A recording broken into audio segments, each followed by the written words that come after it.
ignore the fact they said. Look, God. Just walked through a cloud of assholes vaping outside the movie theater. Woo!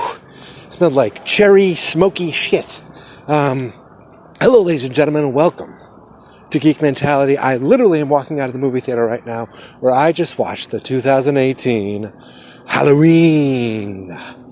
Not a remake, not a reboot, a direct sequel to the 1978 original Halloween.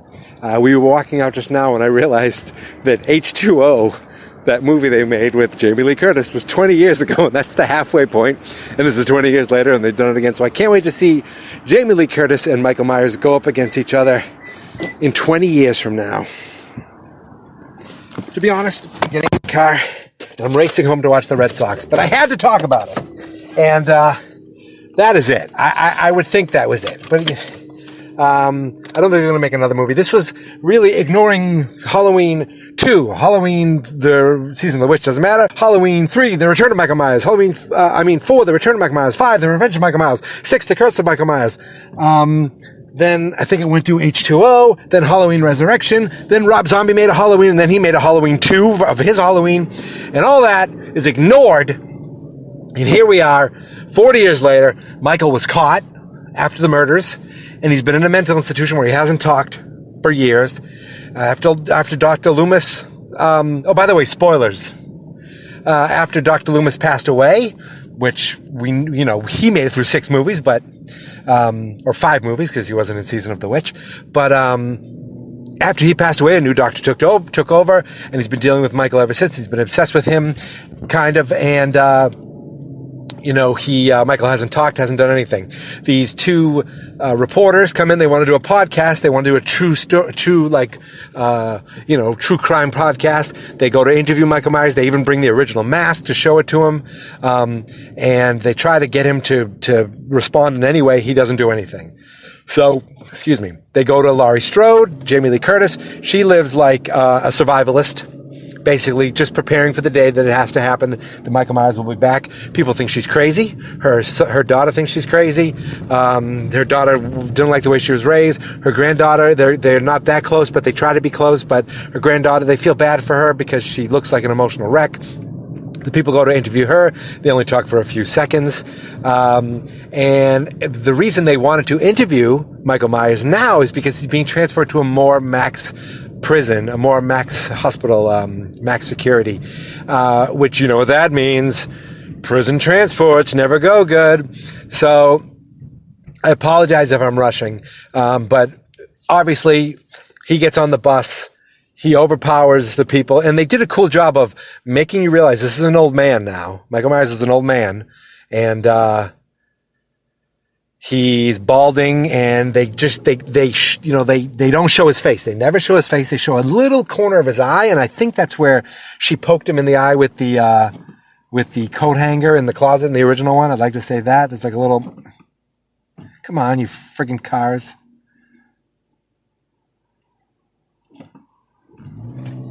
But they never show his face. But he breaks out and he goes to his sister's grave, and their podcasters are doing more podcasting and reporting there. So he realizes, hey, those are the people with the mask. He follows them to a gas station. What's a gas station have? Gas station has one of those gas station jumpsuits, a mechanic suit, which they do these little subtle things where you see in the corner of his eye of him showing up, you see in the corner of an eye him killing a guy, then he shows up in the bathroom, kills a woman, the guy comes in, kills the guy, goes out to the car, puts the mask on, boom, he's in the mask, it's Michael Myers. And then it's just a random killing spree back in Haddonfield, heading to finally going back to get the girl that got away. The final girl. Whoa, roads may be icy. My car just said roads may be icy. It's October. So, kill. Finally, it's not like it's like a private thing where people are getting killed and no one knows what's going on.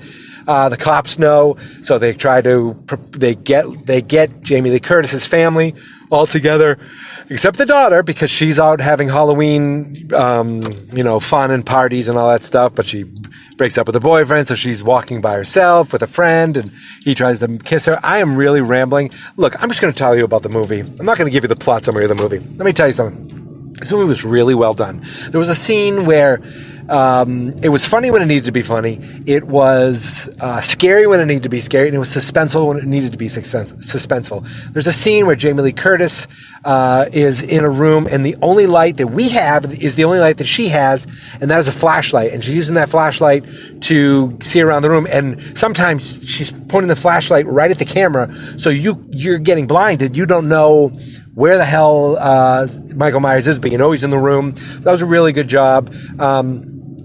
The director is a I almost said Joseph Gordon-Levitt, but I think it's David Gordon Green or something like that. Cool little camera things, that I like to notice. Just the way things were edited, the way things were structured. So like the camera would be looking at one thing, at a woman in a house, and out of the corner, down in like shadows, you see Michael Myers approaching. There were moments where it was very violent, but then there was kills off screen where you just saw Michael Myers go in the room, and then the camera came in and the person was already dead. Some cool tracking shots where there's no edits. So I thought it was really well done, really well put together. I jumped at the right moments. I was squeamish at the right moments. And it was also really cool because it was a lot of, female empowerment. I mean, Jamie Lee Curtis was not the victim. She was not the victim running from Michael Myers.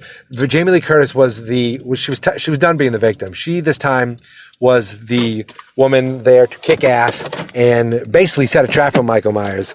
I feel bad that her son-in-law got killed. Some cops got killed.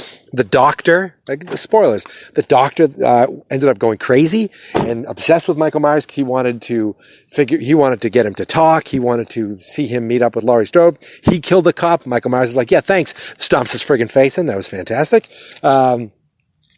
So what else? Where else? I mean, it was basically just some great moments that at the end, all the dudes died and one girl died. Not to say one girl died, but one of the girls that we met. It was the granddaughter's best friend. She was babysitting a cute kid, a funny kid that got away. I'm assuming, but there were some nods to the original. Someone covered in a ghost sheet. Someone nailed up against the wall. At one point, Jamie Lee Curtis rolls out onto the grass. Michael Myers turns around and looks, and she's gone, right out of the original. And that's when you realize that at that point, Michael Myers is not the predator, he's the prey. And they did some great things to set him up, trap him, and burn him, and kill him, and that's the end. So definitely worth seeing this movie. I'm sorry if I spoiled it for you, but it was really good. I really enjoyed it, and it wasn't very long. Just like this podcast, it wasn't very long. I mean, look, this podcast is under 10 minutes, huh? What are you thinking? I want to go watch the Red Sox. Great game, a great movie, and hopefully I'll be doing more podcasts like this in the future, just little things here and there. I want to keep the podcast feed alive. We've moved. Geek Mentality is now on Anchor. Anchor.fm/Geek Mentality. Now, it's still on Fans Not Experts, but we're using a new hosting service, which is free podcasting. Anchor.fm. So it's pretty cool. I've moved to the last 30 of movie month. This is the first new episode that we're putting on there. And I mean me, because there's no one else. And I'm kind of pacing outside my house right now. I really have to pee, and there's some pumpkins up in a garden, and I'm getting freaked out because I think Michael Myers is going to come around the corner and kill me. So I'm going to go into the house, watch the Red Sox, definitely see this movie. And I did say spoilers. So if you like it, let me know at Twitter, Geek Mentality. What the hell was that? Oh my God, that scared the hell out of me. On Twitter, Geek Mentality. On Facebook at Fans.Experts. And on Instagram at Geek Mentality. And folks, my dog's at the door waiting for me. All right, here is my theme song. Hi, Clay, I'm home. This is my podcast, I made it. Geek Mentality's what I named it. And I think you should listen and subscribe. 'Cause I'm kinda funny and awesome. I think that I'm worth your time, and I'm kinda handsome. My mom says, please listen and please subscribe. At least listen to this episode. Fans Not Experts.